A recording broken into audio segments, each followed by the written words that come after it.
needser, need is, needita, needger, janeedger, aneedjita. So, what language did you just hear? Was that really English? In fact, yes, what you heard was 6 examples of chewing gum pronunciation or real-world pronunciations commonly used by native speakers and other very advanced users of English. In this episode, you are going to learn all the details of the English semi-modal verb need that you need to strengthen your English listening, English pronunciation, and English grammar. Thanks for listening to Master English with Tim, where every Monday you learn to understand English in depth and detail and without ever hurrying. So, in English listening, you cannot hear where one word ends and the next word begins. There are no stops or spaces between words like when you read a book. Also, each individual word can have several different pronunciations. And finally, the end of one word and the beginning of the next word can mix with each other. Together, these 3 facts mean that just one specific word, like need, can sound completely different depending on which words are just before it and just after it.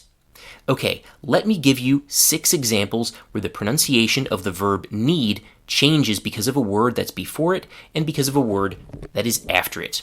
We have 6 phrases for when that happens. Let's start working on these 6 phrases now. Phrase 1, needser. Let me say that again, more slowly. Needser. Needser. Okay, now I'm going to read you a sentence with this phrase needser in it. But first, let me give you a context for that sentence. So the context will be that your car doesn't work, and so you borrowed a car for a few days from your friend Natalia. Natalia's brother reminds you in perfect chewing gum English. She needs her car back tomorrow. So, the chewing gum form is needser, and the classic classroom pronunciation is needs her. We have one simple change between the classroom pronunciation and the chewing gum one. The h sound at the beginning of her disappeared. In fact, this happens a lot with chewing gum forms of words. Words that have a classroom pronunciation starting with h often lose that h sound. Now listen to the sentence again. She needs her car back tomorrow. And now the classic classroom pronunciation of the same sentence. She needs her car back tomorrow. Okay, great. Now we are ready for our second chewing gum phrase with need. Here it is. A need is. Let me say that more slowly. A need is. A need is. So, soon I will read you a sentence that includes this phrase, but first I will again give you a context for the sentence. The context is that you have stolen a colleague's computer, but you can't enter his account. You say this to yourself in chewing gum English. I need his password. Okay, let me translate that for you into classroom English. I need his password. So it becomes, I need his password. So, let's analyze the difference between the chewing gum pronunciation and the classroom one. The chewing gum sentence started with the sound This sound is also called the schwa sound, and the schwa sound, or is in fact one of the chewing gum pronunciations of the very common word I. In fact, I has 3 different chewing gum pronunciations. First, we have the classroom pronunciation, I. Then we have chewing gum the same sound like in call or not. The next chewing gum pronunciation of I is like in money, love, or fun. So, And the most chewing gum-like pronunciation of I is our very lazy schwa sound, This sound is the chewing gum pronunciation of the word I that you heard in the sentence. So listen to the sentence again. Anita's password. Okay, the chewing gum version of this sentence has another difference from the classroom version. In the classroom version, we pronounce the h sound at the beginning of his. In the chewing gum version, we lose the h. This is the same thing that happened to the h at the beginning of her. By the way, if you want to learn more about the chewing gum pronunciation of the word I, then listen to last week's episode. It's episode number 125. Okay, great. Now you're ready for another chewing gum phrase with need. Needita. Again, needita. Needita. Now fast, needita. Let me tell you a context where you could hear needita. So, a man is explaining to his boss why he closed the restaurant that he works in 1 hour early. The man gives this chewing gum explanation to his boss for why he closed the restaurant early. We needed to close early because the electricity went out. Let me read it again. We needed to close early because the electricity went out. So, how do you say that sentence in classroom English? Listen now. We needed to close early because the electricity went out. So we needed to close early and we needed to close early. Let's look at the differences between the two sentences. So the classroom version of the phrase is needed to, and the chewing gum was needita. We have a couple of differences between these two versions. First, to became ta. I'm sure you've heard this change many times.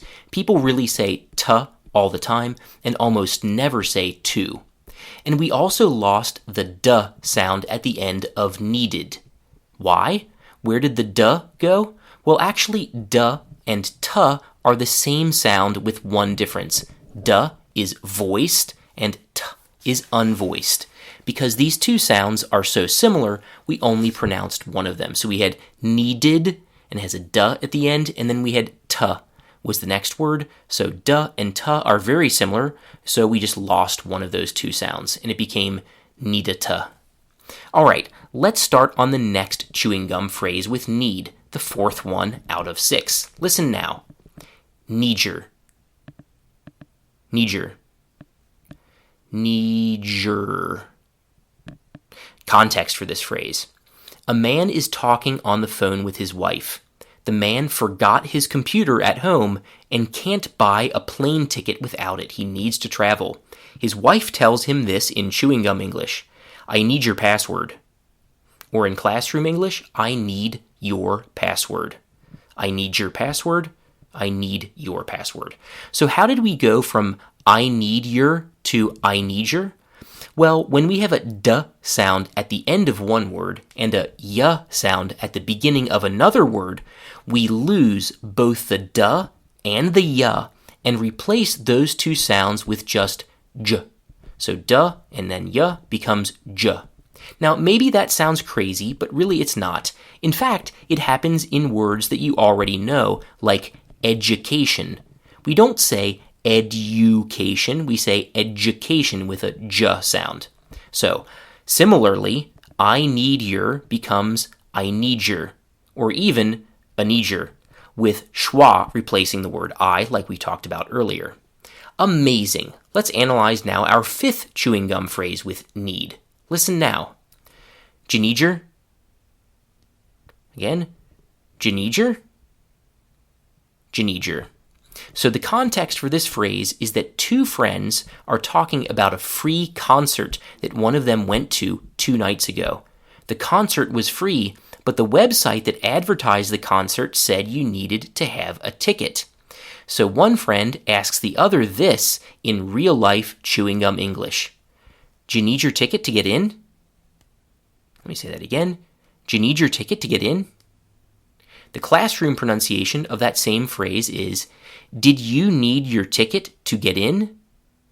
So, did you need your ticket to get in? And, do you need your ticket to get in? Obviously, we have some really big changes between classroom and chewing gum here. The first change is not connected to need.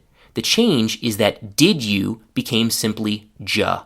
And in fact, did you is the most the most classroom-like pronunciation, and ja is the most chewing gum pronunciation. But there are some steps between the extremes of did you and just ja. Let's look at each of these steps. So first we have did you, and you became ya. So did you, then did ya. Then we again have a situation where one word, in this case did, ends with a duh sound, and another word, this time ya or you, starts with ya. And so we lose the duh and the ya and replace them with ja. So did ya became did ya. And really, we English speakers say did ya so often that sometimes we say it in a really lazy way. We just say ja. Maybe that sounds crazy, but well, that's reality. Okay, before we move on to our last chewing gum phrase, let's focus for a minute on grammar. I will say two sentences, and I want you to decide if one of the sentences is correct or if both of them are correct. Listen now. A.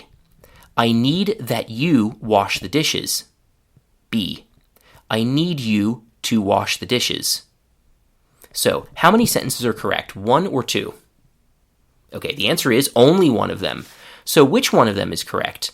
I need that you wash the dishes, A, or B, I need you to wash the dishes. The answer is B.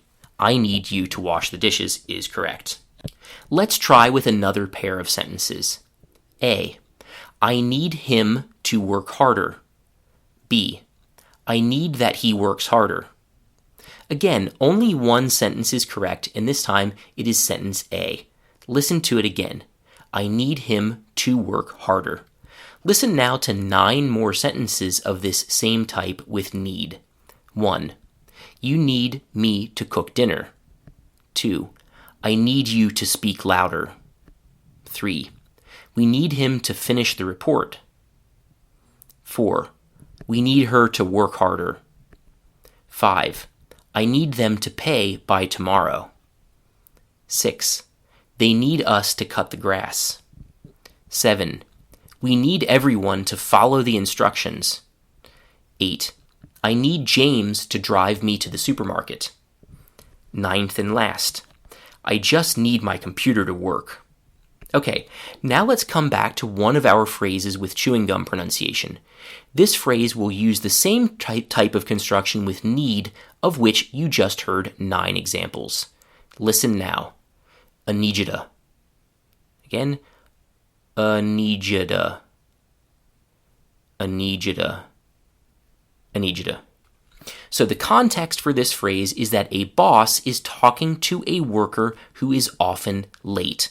The boss says this in chewing gum English. I need you to be on time. Again, I need you to be on time. So I can tell you how this sentence will sound in classroom English, but actually I will ask you to do it now. So the first sound of the sentence was the schwa sound, So how do you think we say that in classroom English? We talked about it earlier in this episode. Is a chewing gum form of the word I. So the next part of the phrase is nija. What do you think that is? We have an example here of a phenomenon we talked about in this episode, and it is connected with the sound ja. So what is it? So nija in classroom English is what? Need you. So nija becomes need you. Rather, need you becomes nija. Listen to the chewing gum sentence again. I need you to be on time. All right, you understand and nija. So is I and nija is need you. But what about ta? What is that? Well, if you answered that ta is the chewing gum pronunciation of to, then you were right. So here's the classroom version of I need you to be on time. Listen now. I need you to be on time. I need you to be on time. I need you to be on time. Okay, that's all for this week. Thank you so much for listening, and see you all next week.